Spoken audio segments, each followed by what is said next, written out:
The views, thoughts, and opinions expressed on the Nova Society are those of our guests and panel members and do not represent the views, thoughts, and opinions of any institution any member of the Nova Society is associated with. The material information presented on the Nova Society is for general information purposes only. Reproduction or dissemination for the purpose other than education is prohibited without express written consent of the Nova Society.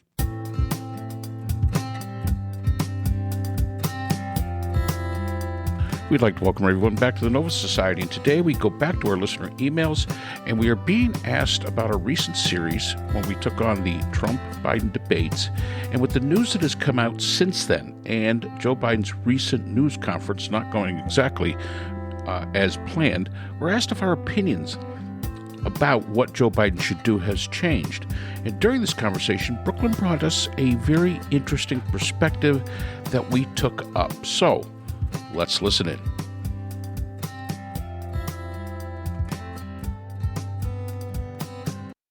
This is this is our big challenge for us here in the United States. Our high-ranking Democrats, including former President Obama and former Speaker Pelosi, are calling for Biden to step aside.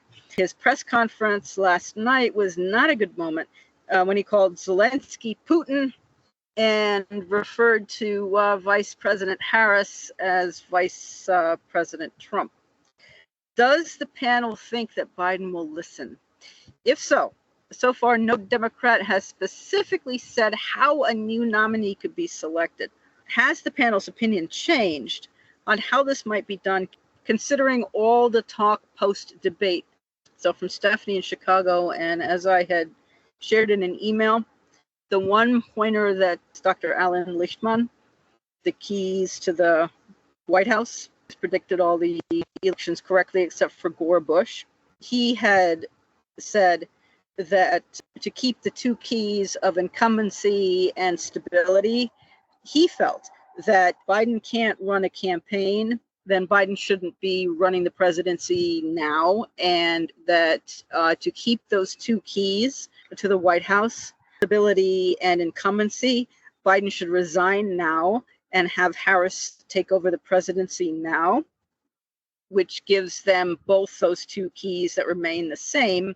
And then Harris would run an re-election campaign, as it were. And right now, Harris is polling 42% to Trump's 41%.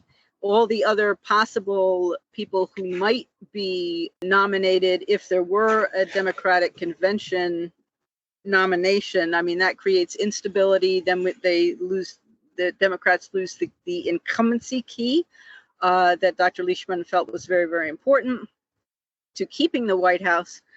And that was one point that we had never considered, the panel had never considered, was having Biden resign now and having Vice President Harris become President Harris. And then I was thinking back to your point of having Justice Sotomayor replaced now by Harris. So instead of doing that, Harris could replace Sotomayor with somebody else.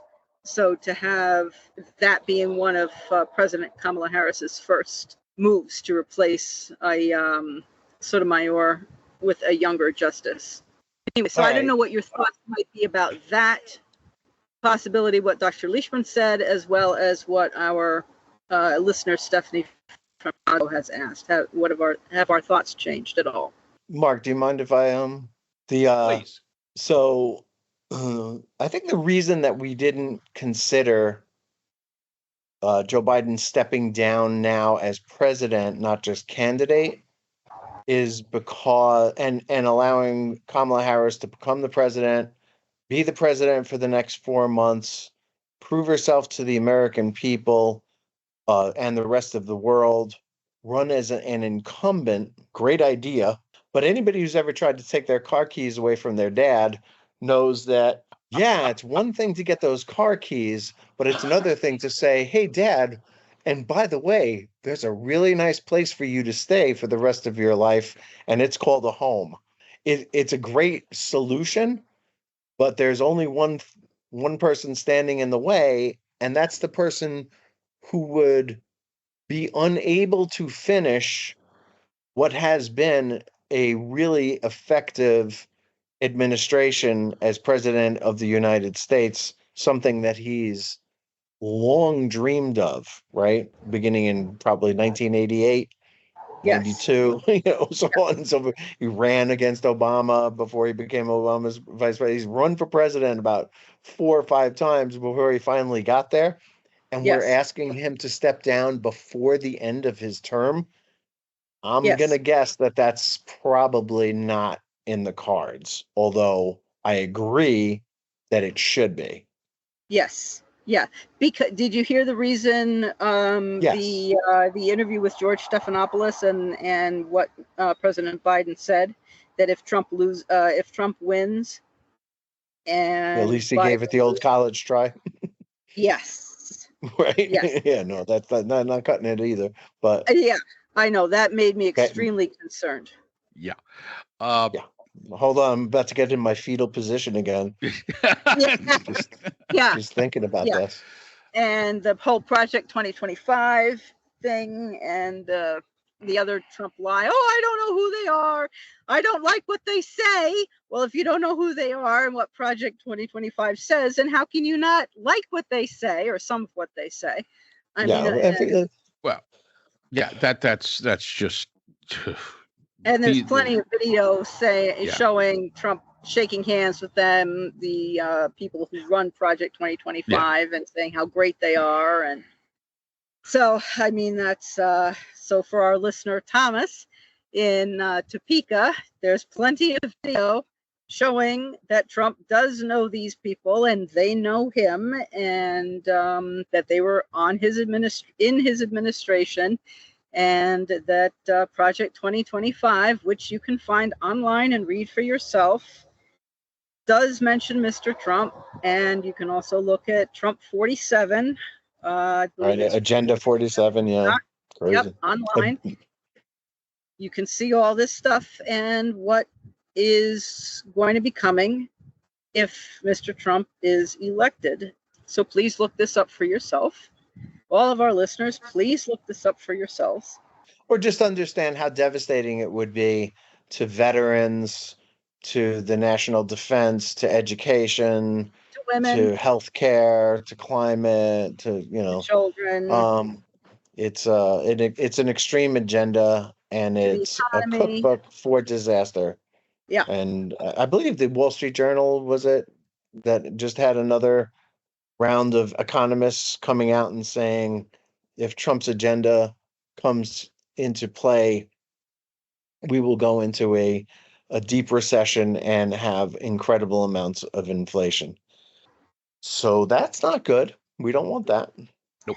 No, and was it the Hawley Smoot Act back in the Depression era, where I think it was Hawley Smoot, where they these two senators, they put a tariff which was much smaller than the size tariff Trump wants to put on imports, and it devastated the economy even further. Yeah. Here's another one for Tom from Topeka. Look up what tariffs are and who pays them. And I think you'll be surprised to find that Trump has not been telling you the truth, or doesn't know what the truth is about tariffs any more than he understands how NATO works. That NATO is not a hat that gets passed around and everybody's supposed to throw in money. And when they don't, and the bill comes, we got to pay more out of our pocket than anybody else did. That's not how NATO works. It's not a big pot of money that we all throw our fair share into. It's simply a commitment to provide for the common defense. And Biden has helped them get there, and Putin has helped them get there a lot more quickly than Trump ever did. There's sometimes you attract more flies, I guess, with honey than you do with vinegar. Please, Yes. Mark, say something hopeful. Something okay. Yeah. Something about. I'll start out with something maybe not as hopeful. A friend of mine, and I'll hit the 2025 thing first. The 2025 thing. A friend of mine, educated man, very smart, like him a lot, said to me, I mentioned the 2025 thing, and he said, well, you know what? I read the preface. It sounded good to me. And it was like, okay, but did you read the rest of it? Well, no. Okay. And that would be Thomas. And we could direct Thomas from Topeka to anywhere we want. And the fact is that he'll read it and he'll say, no, that's fake news or that's whatever. So, that's just kind of the way that is. High Democrats, Obama and Pelosi. Of course, this was done behind closed doors, and they are concerned. I don't think that they've actually come out and said he needs to step aside. I've not seen that quote, but that he should consider it, and he should.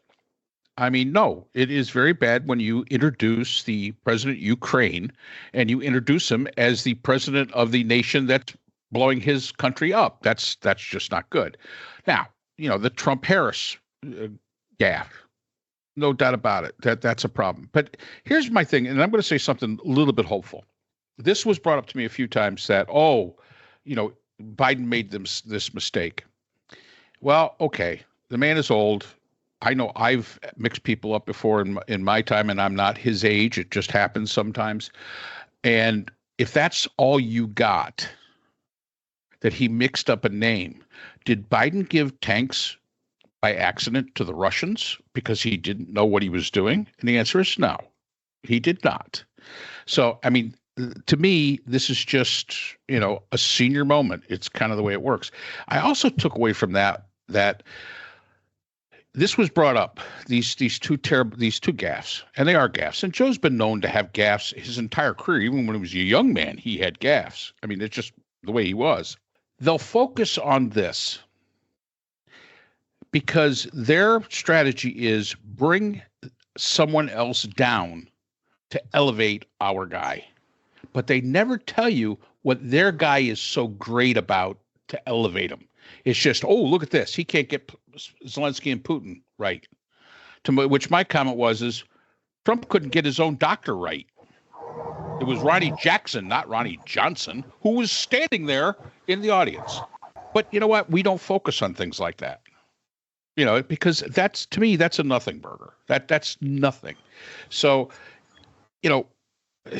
I look at some of these examples they give. All they're doing is, as Scott said during when we were talking post-debate, this is nothing we didn't already know. This is all stuff that we knew. Do I think he will listen? I hope so. I mean, I've always seen Joe Biden as being a decent guy. I mean, even Lindsey Graham, who now is a political enemy. Even Lindsey Graham, there are videos of Lindsey saying Joe Biden is the best of all people back in the day. And that's the way he felt. And John McCain. And because he is a decent human being. So I say to Joe, be a decent human being and put the country before yourself. Do that. Put the country before yourself. And if you can do that, now, you know what? You did have a great presidency. You had a great career. You understood that it was not your time anymore, and you stepped back for the good of the country. You've always acted for the good of the country. Do it this time. No, we did not consider the idea of Kamala Harris taking over the presidency. That I have to admit, that really never. Yeah, I had that far convoluted way of people being moved to the Supreme Court and, all these different maneuvers, but there is logic to it. That would give Kamala Harris 4 months to really prove herself. And she can, still give them an opportunity to get past this. Some people are saying, well, if they do that, then it shows that the Democrats are in disarray. No, it doesn't. It shows the Democrats are acting in the best interest of the country. And that's really, I don't think if Kamala Harris became the president and Joe was to resign, I don't think Kamala Harris is going to be changing the cabinet or changing anybody that's in the positions. Give the woman an opportunity. Give her an opportunity to run as the president.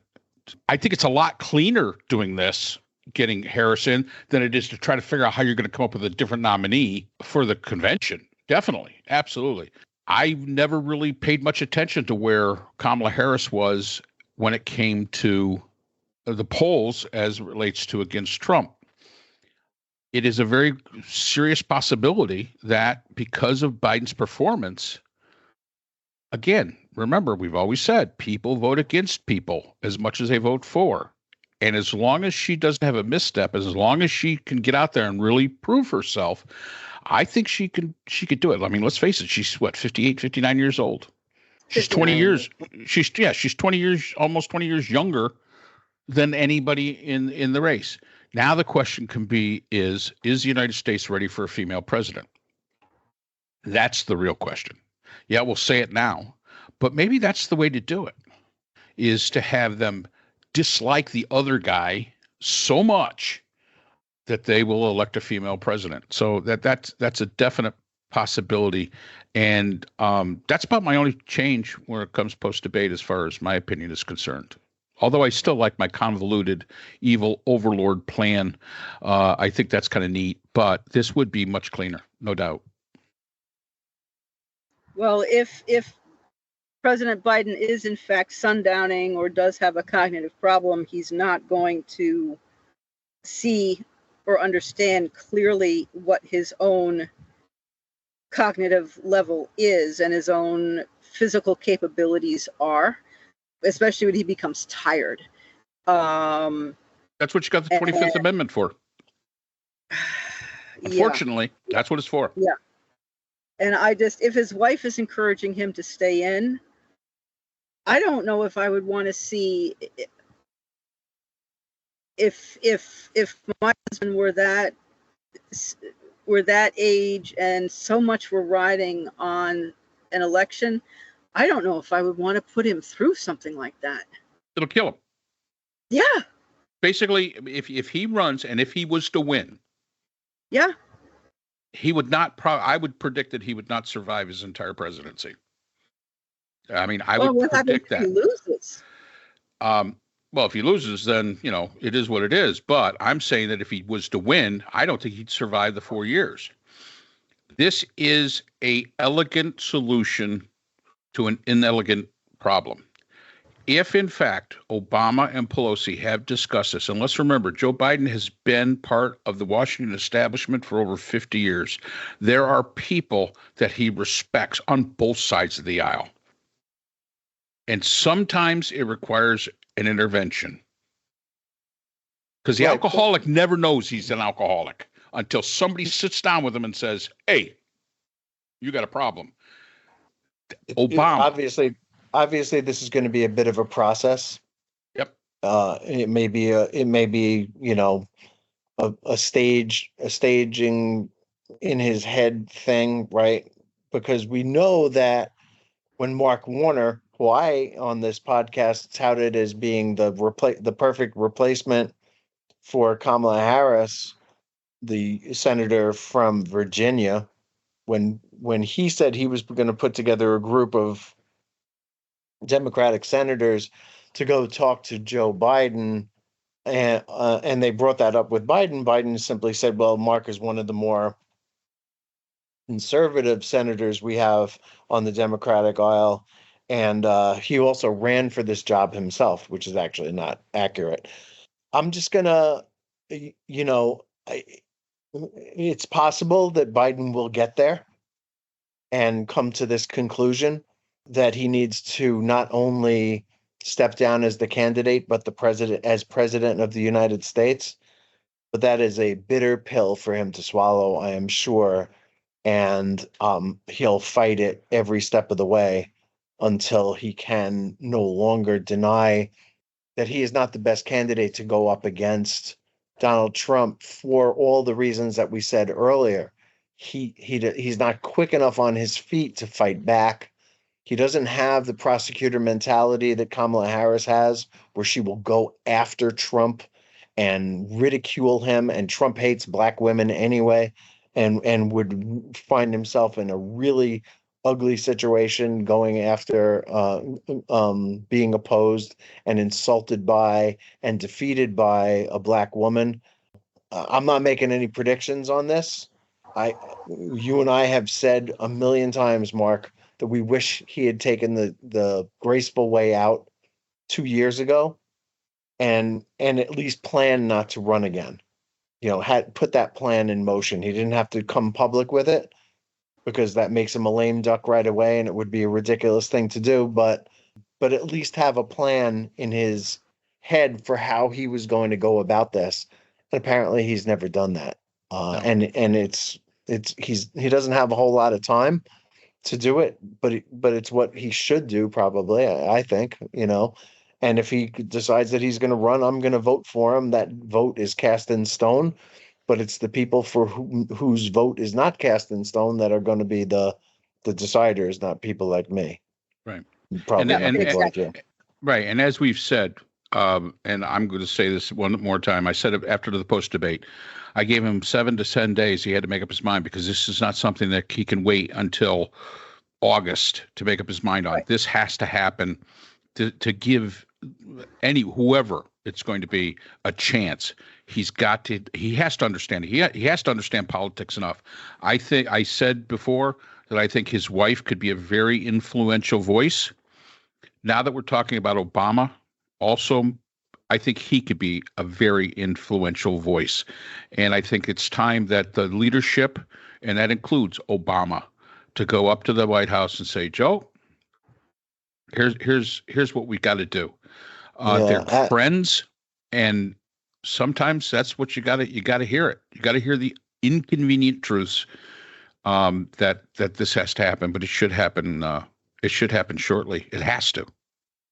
And Mrs. Pelosi as well. And Pelosi. And I will say this: here's the other thing that would be really cool, if Harris becomes the president. If she becomes the president, the debate on September 10th will happen, because Trump will not be able to avoid it. If Vice President Harris were to move into the presidency, she would have to choose a vice president immediately? Yes. Or not immediately, not necessarily. Well, who would then become her running mate for, if you had to take a guess? So we've already we've played this game before, I think. Not this. No. So I've heard the name Roy Cooper come up. The governor of North Carolina, very popular, and in a state that the Democrats would love to win. So Roy Cooper would be one. It could be the governor of Kentucky. Yep. Although wouldn't expect that they would win Kentucky, one way or another. But the governor of Kentucky is very popular, and he would be a good candidate. It's certainly possible that she would go with the governor of Illinois, J.B. Pritzker. There are a bunch of others. I'm guessing it would probably be a governor rather than a senator, because that would be pretty disruptive, I think. I imagine it would be a white man. I think that probably would be there and be one of the criteria, and possibly an older white man, and it to play the same role for her that Biden played for Obama, somebody who, can go talk to the other white men and get them to understand what they're trying to do. Didn't work out all that well for Obama, but he did get some important things done. But Mitch McConnell opposed Obama vehemently throughout his presidency, never gave that up. Even when he failed to make him a one-term president, he didn't lighten up in the second term. But yeah, I'm going to go with Roy Cooper. I'm going to say, the governor of North Carolina. It's going to be a purple state, I would say. That's the only reason I think I would take out the governor of Kentucky. But I think he'd be a great choice. I think he'd be a great choice. But I just don't see Democrats winning Kentucky. So it's going to be a purple state, or something that's at least only lean red. So North Carolina, yes, a very good possibility there. I think Gretchen Whitmer would be out of the running because 2 women. I don't think that would work out very well. I also agree with Scott that it probably should not be a senator, if for no other reason that it would disrupt the power balance in the Senate. So you want to keep them where they are.